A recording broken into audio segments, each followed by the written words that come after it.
Hollywood Studios has very mixed opinions from the theme park community, and it really varies on who you are where you rank this in the 4 Orlando parks. The park layout and the size of the pathways can be a bit frustrating to traverse, but at the end of the day, it's worth it because if there's one thing we all can agree on, it's that the rides are some of the best of the best. And that is why today we'll be pushing aside all the negatives and only focusing on the positives when deciding what is the best thing about every ride at Hollywood Studios. Starting over in Toy Story Land with Slinky Dog Dash. Definitely not my favorite ride out there, but it needs to exist in a park with some pretty thrilling attractions. If I had to give the best thing about this ride, it's the presentation. This thing is a sight to see, especially at night. It adds kinetic energy to the land and is super mesmerizing to look at. I also really like the trains on this ride, as well as the colors, along with all the large toys that make it feel like you are shrunk down to the size of a toy. It's really good for families to enjoy, but the older crowd won't really find this thing very special. Moving on to Toy Story Mania, which is the best shooting dark ride ever, in my opinion. No ride gets me fired up competitively the way Toy Story Mania does. Most of the time on shooting dark rides, I'm enjoying the ride itself more than the actual shooting part. But here it's a little different. I'm absolutely giving it my all to win. My wrist feels like it's going to snap by the end of this ride, and I really like the shooting device where instead of a trigger, it's a string with a ball and you pull it, making it feel way more interactive. So if I had to pick one thing I like the most about this ride, I would say it's the competition. Next up is the Alien Swirling Saucer. This ride is actually kind of awful in my opinion, but I guess I like how it's not just a straight circle that you ride on and you cross over onto another turntable and back over onto the original one. That's pretty unique, I guess. For some reason this thing is super rough and it feels like you're riding on gravel, so there's really not much to enjoy about this ride. The line is also always super long because of the low capacity, and the ride is also extremely short. Last time I went was actually the first time I rode this ride, and it was the only ride at Disney that I hadn't rode, and I wish I wouldn't have because it was a big old waste of time. Moving away from Toy Story Land, we have the Rock and Roller Coaster. Easily the theming is the best part about this ride. As a big fan of classic rock, the Aerosmith theme and the soundtrack carry this coaster for me. It elevates a decently rough ride that's really showing its age into something super enjoyable. I don't really care that it's rough because I'm too busy jamming out to the soundtrack and the peak music. It's just so classic. The launch isn't the best in the world or anything, but it's just really exciting, and the build up before getting blasted into darkness is just so cool.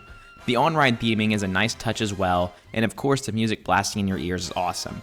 Love in an Elevator is my favorite song to get on this ride, and it was actually the last song I ever got on this ride ever. The pre-show is also really classic, and it makes me really sad that it's closing in just a few months. Just across the way in Sunset Boulevard, we have the Tower of Terror. It really seems like I can't go a single video without mentioning the best Disney ride of all time, aka the Tower of Terror. The best thing about this ride is the theming and the thrills. The ride is genuinely terrifying, and it's the only ride that makes me scream. I scream on other rides for fun sometimes, but on the Tower of Terror, I really don't have a choice. Every little detail adds up to make this ride truly terrifying. But it's also a blast that unlike any other experience out there. Well, except for the other Tower of Terrors, and if you want to learn more about those, check out my Tower of Terror video. The drops are faster than the speed of falling, making the thrills on this thing real thrilling. I love how you move forward out of the shaft, which is unique to this version of the ride, which makes it the best version of this ride. Next up is the subscribe button, and the best thing about the subscribe button is you hitting it. So please subscribe if you haven't yet, and if you've liked what you've seen so far. Now on to the Star Wars rides, which I know is what you're all waiting for. Easily the best thing about Star Tours is the fact that every ride is different. You have no idea what you're getting yourself into, and the 3D effects and the motion simulation still hold up surprisingly well. It's a complete mix of every era of Star Wars. The first scene might be from the prequels, while the next could be from the sequels or the original trilogy, which is the best trilogy by the way. But yeah, the ride variety is the best thing about Star Tours.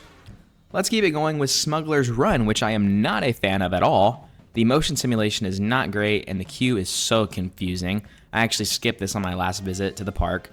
But it does add some character to Galaxy's Edge. I'd rather have it in the park than not have it. And if I had to pick something I really like, it would be being the pilot. There's really not an experience like it anywhere else, except for Disneyland, of course. Which may or may not be a good thing. It's just, other than that, I would rather be riding Star Tours or, of course, Rise of the Resistance, which is the next ride on our list. Rise of the Resistance. Do I really have to pick one thing? Well, actually I don't, because this is my video and I make the rules. So how about a couple of the best things? I absolutely love everything about this ride, from the queue to the pre-show to the actual ride itself.